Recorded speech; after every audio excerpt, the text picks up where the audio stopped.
তারাই তো সত্যিকারের মুমিন, যারা আল্লাহ এবং তার রাসূলের প্রতি ঈমান এনেছে এবং কোনো প্রকার সন্দেহ পোষণ করে নাই। আল্লাহ রাব্বুল আমিনকে প্রতিটা মুহূর্তে আল্লাহ বলে মেনেছে আর রাসূলকে নেতা বলে মেনে দিয়েছে। তারা এত সত্যিকারের মুমিন। আল্লাহ পাকে কথা আরো সুন্দর করে বলছেন, আল্লাযীনা আমানু ইকাতিলুনা ফি সাবিলিল্লাহ ওয়াল্লাযীনা কাফারু ইকাতিলুনা ফি সাবিলিত তাগুতি ফাকাতিলু আউলিয়া আশ-শাইতান ইন্না কাইদাশ-শাইতানা দাঈফা। চিৎকার মেরে বলুন আব্বাজিরা আল্লাহু আকবার। যারা ঈমান এনেছে এবং তারা আল্লাহ রাব্বুল আমিনের পক্ষে লড়াই করেছে, জিহাদ করেছে, জান দিয়ে দিয়েছে এবং তারা আল্লাহ রাব্বুল আমিনকে প্রতিটা মুহূর্তে আল্লাহ রাব্বুল আমিন বলে মেনেছে আর রাসূলকে নেতা বলে মেনেছে এবং তারা শয়তানের কখনো আপোষ করবে না, নিবোষ করবে না। প্রিয় ভাইরা আমার, আল্লাহ নবীজির বাল্যকালের বন্ধু, বাল্যকালের সাথী হযরত আবু বকর সিদ্দিক রাদিয়াল্লাহু তাআলা আনহু আল্লাহ নবীজি মুহাম্মদুর রাসূলুল্লাহকে তিনি বড় ভালোবাসতেন, মহব্বত করতেন, প্যার করতেন।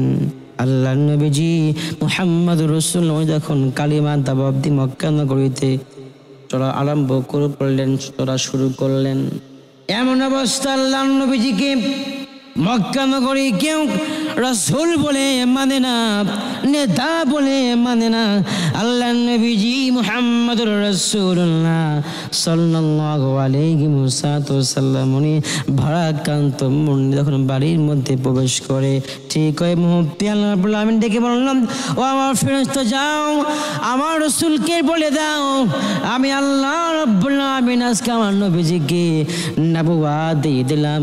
ঠিক ওই মুহূর্তে আল্লাহ নবীজি মুহাম্মদুর রাসূলুল্লাহ সাল্লাল্লাহু আলাইহি ওয়াসাল্লাম উনি হাঁটে হাঁটে পা পা করে গিয়ে বললেন, বিবিরে ও খিদমাতুল কুবরা রাদিয়াল্লাহু তাআলা আনহু, তোমার কি বিশ্বাস হয় আল্লাহ পাক আমাকে দুনিয়ার জমিনে নবী করে পাঠিয়ে দিয়েছে?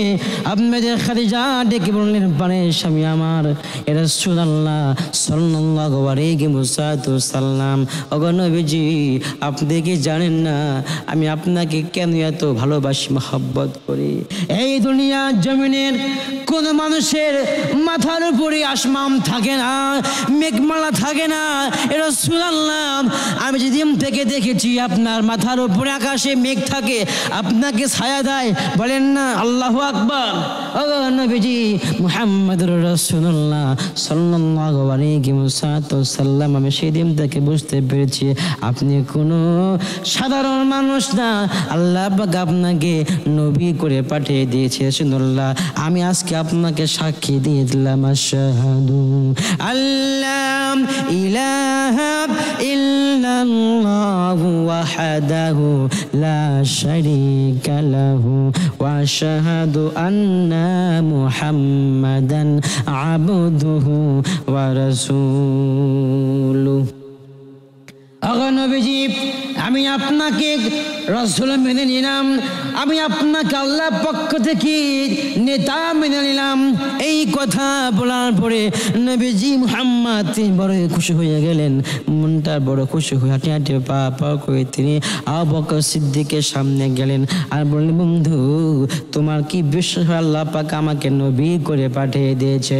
আবু বকর সিদ্দিককে বললাম, ওগো পানার নবীজি মুহাম্মদুর রাসূলুল্লাহ সাল্লাল্লাহু আলাইহি ওয়াসাল্লাম চিন্তার কোনো কারণ নাই, টেনশনের কোনো কারণ নাই, আমি আপনাকে আগে থেকে রাসূল মেনে বিশ্বাস করেছি। জয় বলেন না সুবহানাল্লাহ। বাল্যকালে বন্ধু আবু বকর সিদ্দিক বিশ্বাস করলেন আপনি আল্লাহ পাকের পয়গম্বর, নেতা, রাসূল। বাইরে আমার আবু বকর সিদ্দিক রাদিয়াল্লাহু তাআলা আনহু যখন তিনি গোপনে গোপনে কালিমা দাওয়াত দেওয়া শুরু করলেন, মক্কা নগর থেকে আবু বকর সিদ্দিককে মানা করা হলো, ও আবু বকর সিদ্দিক, আপনি কাউকে কালিমা দাওয়াত দিবেন না, আপনি ইসলাম প্রচার করবেন না, আপনি বন্ধ করে দেন। আবু বকর সিদ্দিক বললেন, না না না, জীবন দিয়ে দিব, জান দিয়ে দিব। ও কাফেরা, 1 সেকেন্ডের জন্য আমি কালিমা দাওয়াত বন্ধ করতে পারবো না। ওই কাফেরেরা আবু বকর সিদ্দিককে ধারাবাকারী আক্রমণ করে ফেলল। আবু বকর সিদ্দিককে মারতে মারতে জ্ঞান শূন্য করে ফেলল। আবু বকর সিদ্দিককে যখন তার জ্ঞানটা হারিয়ে গেল, আবু বকর সিদ্দিক ওনাকে তার পরিবার লোকেরা বাড়ি পর্যন্ত নিয়ে গেল। নিয়ে যাওয়ার পরে আবু বকর সিদ্দিককে সুন্দর করে সেবা করলেন, যত্ন করলেন। যখন জ্ঞানটা ফিরে না, তার মা তার পাশে বসে কান্না করে, আল্লাহ, আপনি আমার সন্তানকে আমার কাছে ফিরিয়ে দেন। প্রিয় ভাইয়েরা আমার, কয়েক মুহূর্ত যাওয়ার পরে আবু বকর সিদ্দিক রাদিয়াল্লাহু তাআলা আনহুর যখন তার জ্ঞানটা ফিরল, তার সেন্সটা ফিরে আসলো। ফিরে আসার সঙ্গে সঙ্গে আবু বকর সিদ্দিকের মা বসাম, তার সন্তানরা বসে রয়েছে। কারা কথা বললেন না, আর না বলে ডেকে বললেন, মুহাম্মদ কোথায়, আমার নবীজি কোথায়? এই কথা বলার পরে মা চিন্তা করলেন, প্রাণের সন্তান আমার, আমি তোমার সামনে বসে আছি, তুমি কেন আমার কথা বললে না? তুমি কেন নবীর কথা বললা? আবু বকর সিদ্দিক বলল, প্রাণের মা আমার, ও আমার মা, ও মা, আমার নবী আমাকে এত মুহাব্বত করেন, ভালোবাসেন। আমার নবী আমাকে এই দুনিয়ার জমিনে জান্নাতি সার্টিফিকেট দিয়ে ধন্য করেছে মা। কাল কিয়ামতের কঠিন মুসিবতের ময়দানে আল্লাহ পাক আমাকে নবীর সঙ্গে জান্নাত পর্যন্ত কবুল করবে। ওগো মা, আল্লাহ পাকের রাসূল আমাকে কিয়ামত দিন সুপারিশ করে আমাকে বাঁচাবে। ওগো মা, চিন্তার কোনো কারণ নাই। আমি আমার জানটা, আমি আমার প্রাণটা, আমি আমার পুরো জিন্দগিটা নবীর কদমে দিয়ে দিলাম। জোরে বলেন আল্লাহু আকবার। তারাই তো মুমিন, জান এবং মাল দিয়ে দিবে, কখনো রাসূলকে কষ্ট দিবে না। আল্লাহ পাক সেই কথাই বললেন, যারা মুমিন তারা তো আল্লাহ রাব্বুল আমিনকে মানে আর রাসূলুল্লাহ সাল্লাল্লাহু আলাইহি সাল্লামকে মেনে নেয়।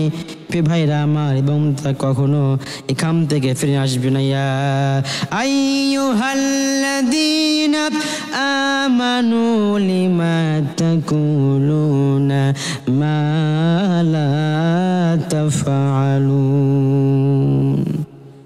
হে বান্দাগণ, তোমরা তা কেন বলো যা তোমরা করো না?